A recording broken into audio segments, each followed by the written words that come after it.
Salut tout le monde et bienvenue pour cette dernière partie où je vais m'intéresser aux personnages de l'univers de Berserk. J'ai conscience qu'il y a pléthore de personnages et en réalité je vais principalement m'intéresser au triangle amoureux que forment Guts, Griffiths et Casca. Et j'évoquerai quand même quelques autres personnages intéressants pour l'intrigue. On commence donc par Guts, le héros principal, un grand balèze. Je vous mets sa fiche qui est dans le guide officiel. Quand on le rencontre pour la première fois, on ne l'aime pas, il n'a aucune empathie, il ne s'attaque pas aux faibles, mais il est quand même très cynique et sans aucun état d'âme. Il est entouré de morts très violentes, des monstres, on en voit même un avec un enfant au bout d'une pique, bref, on est vite dans l'ambiance. Et puis on découvre son épée, trop lourde, un gros morceau de métal. Il se fait appeler le guerrier noir et il est sans pitié. Passé cela, flashback, et on découvre son histoire d'une violence et d'une tristesse sans pareil. Alors c'est simple, il a un Rémi sans famille dans chaque phalange et une princesse Sarah dans chaque orteil. Je pense que même l'enfant symbolique d'Oliver Twist et Sansa Stark aurait une bien meilleure vie que lui. Du coup, en la comptant, je vais rajouter des trucs mignons pour vous éviter la dépression. Donc Guts, sa vie, il la commence en étant mort. C'est pas simple, Du moins, il est retrouvé ainsi au pied d'un arbre auquel ont été pendus des gens, dont sa mère, sur laquelle on peut encore voir le cordon ombilical déchiqueté. On peut pas faire plus glauque. Il est découvert par une troupe de mercenaires dont le chef est Gambino, et il est quand même ramassé par une femme dont le nom est le diminutif de Cystite, 6. Bon, je plaisante, ça n'a rien à voir, mais je trouvais ça rigolo. Il pousse son premier cri, et il est recueilli, et son aventure commence.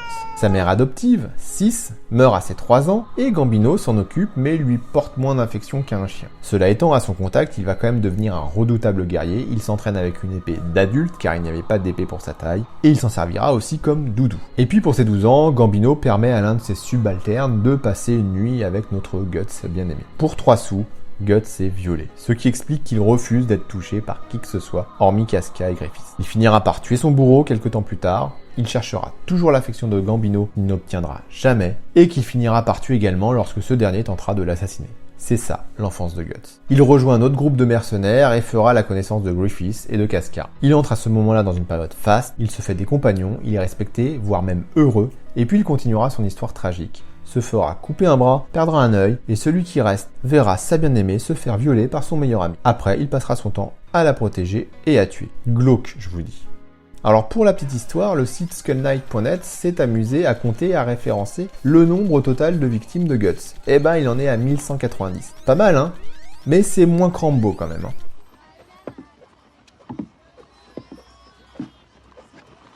J'ai l'air d'un touriste. Alors les deux autres, pour lesquels je vous mets aussi leur fiche, ont une enfance un peu plus heureuse, toute proportion gardée, bien que de modestes conditions. Casca a bien failli être violé, mais dans ce monde c'est une anecdote, il n'y a pas eu d'action. C'est surtout après que cela se gâte pour les deux. Griffiths est gravement torturé pendant une année entière, enfermé dans une prison qui ferait passer Midnight Express comme un film sur les bronzés.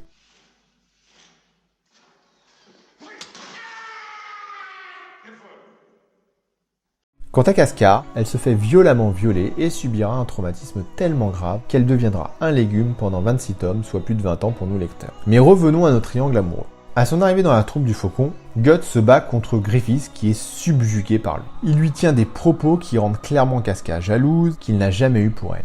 Elle est d'ailleurs très dure envers Guts, le rejetant et le traitant de chien. C'est un trait caractéristique de Guts d'ailleurs, et cette métaphore du chien-loup est souvent employée jusqu'à la forme de son armure. Et puis Guts est aussi capable de mordre férocement, comme lors de son premier combat avec Griffiths. Mais Guts au final jamais ne bronche face à Casca. Il met souvent en avant sa condition de femme, mais cela va rarement plus loin. Quant à Griffiths, on se demande alors s'il est réellement attiré par Guts en tant qu'homme ou en tant qu'objet lui permettant d'arriver à ses fins. Et indirectement se pose la question de la sexualité de Griffiths. D'ailleurs, Guts le dira très clairement. Homosexuel, bisexuel, en fait le sexe n'est pas franchement un truc qui attire Griffiths. Il y a 3 moments jusqu'à l'éclipse où il couche avec quelqu'un, et toujours pour d'autres raisons que l'amour ou le désir de l'autre. Avec un riche seigneur par exemple pour gagner de l'argent pour sa troupe, avec Charlotte en réaction non réfléchie suite au départ de Guts, et puis bien sûr le viol de Casca par Reine et pour faire enrager Guts. Durant l'âge d'or, la relation Guts-Griffiths est mêlée d'admiration et de rivalité.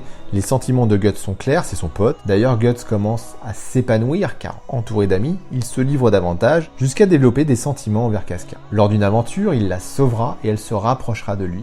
Et puis Guts lui parle et s'ouvre à elle. Il imagine un monde meilleur et on y croit, même si à la deuxième lecture, on sait que cela va mal finir. Griffiths et Casca vont donc avoir une influence positive sur Guts, il évolue et va même jusqu'à penser à ses compagnons, jusqu'à vouloir les venger contre Zod l'immortel. Guts chambre souvent Casca sur sa condition de femme. D'ailleurs, ce que l'auteur n'hésite pas à mettre en avant lui-même, puisqu'il en joue. Par exemple, dans les seinen shonen, il y a toujours un moment où le héros perd contre son ennemi pour une raison quelconque, genre il avait faim, il pensait à autre chose, ou un autre élément qui fait qu'il n'était qu'à 50% de ses capacités. Par exemple, c'est le cas de Goku dans Dragon Ball, qui la première fois qu'il rencontre Yamcha, perd parce qu'il n'avait pas mangé. Et là, l'auteur a trouvé la raison la plus décalée que j'ai vue pour expliquer une faiblesse d'un héros. Contre Adon, Casca avait ses règles. Voilà. Elle était pas au mieux, et puis après, c'est passé, elle est au top, et ça fait toute la différence. Durant cette période, on découvre la principale caractéristique de Guts, la colère. Alors de l'avis de l'auteur, il s'est beaucoup fondé sur Terminator et Robocop pour développer son personnage. Protagoniste dur et imperturbable, malgré la souffrance, mais surtout, c'est sa rage qui le caractérise. C'est d'ailleurs un trait récurrent du héros de shonen, le héros qui sous le coup de la colère se transcende et décuple ses forces. C'est Goku qui se transforme en super guerrier, c'est Shiryu qui défonce Masque de Mort.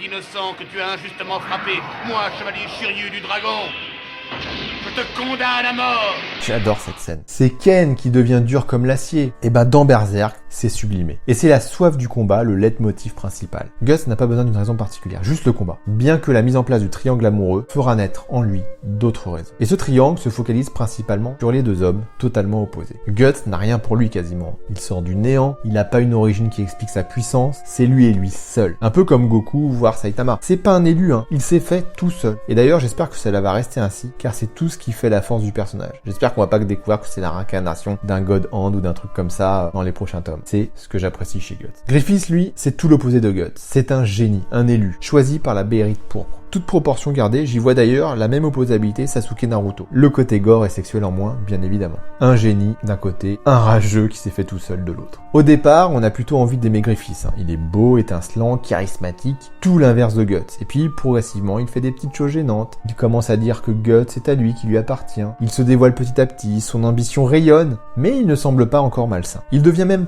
particulièrement faible et démuni juste avant l'éclipse. Alors Griffiths est froid, calculateur, ne montre quasiment aucune passion, mais c'est quelqu'un de très social, de vif d'esprit, aussi vif d'esprit qu'au combat. Il est réfléchi, aimable et souriant, on l'aime, il séduit, c'est le faucon blanc. Guts, lui, est un passionné asocial et sauvage qui marche à l'instinct, à la colère, qui vit l'instant sans calcul, nihiliste et brutal, il dérange, il agace, il déplaît, c'est le guerrier noir. Et ça, c'est pour l'apparence, car à l'intérieur, c'est tout le contraire. Griffiths est pourri par son ambition dévorante, par son rêve, comme il dit. Et tous les autres ne le suivent que pour atteindre ce rêve. Il se sert de tout le monde. Même Casca n'est qu'un pion, jusqu'à l'arrivée de Guts qu'il admire. Mais l'admire-t-il vraiment pour ce qu'il est, ou parce qu'il voit en Guts un être extraordinaire, atout énorme pour atteindre son rêve? Quant à Guts, lui cache réellement ce qu'il est au fond de son cœur. Et au sein de la troupe du Faucon, il va se transformer et apprendre à protéger ses amis. Au contact de Griffiths, Guts va néanmoins grandir. C'est le rêve de Griffiths qui l'amène à la troupe du Faucon. Et c'est le rêve de Griffiths qui le fera partir, désireux de chercher son propre chemin et de ne plus être étouffé par l'objectif de son ami. D'ailleurs, ce départ scellera la suite. Griffiths se sent humilié, trahi par le seul homme qui lui résiste. Il commet une erreur en couchant avec la fille du roi du Midland et déclenche les événements qui amèneront jusqu'à l'éclipse. C'est lorsque Griffiths est sauvé, mais mutilé et inspirant la pitié qu'il va réellement basculer psychologiquement et définitivement, déclenchant les conditions favorables à l'activation de la Béryte. Miura d'ailleurs le souligne très bien en fixant le lecteur sur l'œil de Griffiths qui observe, pour bien montrer qu'il n'est plus qu'un simple spectateur, impuissant, loin de son rêve. Ce désespoir, cette impossibilité de faire quoi que ce soit, déclenchera l'éclipse. En pactisant avec le mal, Griffiths va vite atteindre son but, et plus tard passer pour un messie. Il épouse Charlotte, devient noble, prend la tête du royaume et atteint son rêve. Je trouve d'ailleurs une petite résonance à Star Wars quand Luke demande si le côté obscur est le plus fort à Yoda. Ce dernier lui répond que non. Plus rapide, plus facile, mais pas le plus fort. Moi je trouve qu'en s'adonnant au mal, Griffiths a choisi la voie de la facilité. Casca ne comptait pas pour lui dans le triangle. Et quand Guts se lie à Casca et que Griffiths s'en rend compte, il devient un peu jaloux, il tente de la posséder. Mais son état l'empêche de faire quoi que ce soit. Lorsqu'il retrouvera ses moyens, lors de l'éclipse, il prendra alors Casca de force, se vengera et obligera Guts à regarder. Violent. Le triangle explose donc, Griffiths devient le traître, l'ennemi, Casca est tout oublié pour se protéger. Guts s'échappe un temps de tout ça par vengeance, avant de se vouer corps et âme à Casca, qu'il aime. Au tome 40, le triangle est toujours brisé, la suite nous dira s'il peut se reconstituer avec le réveil de Casca.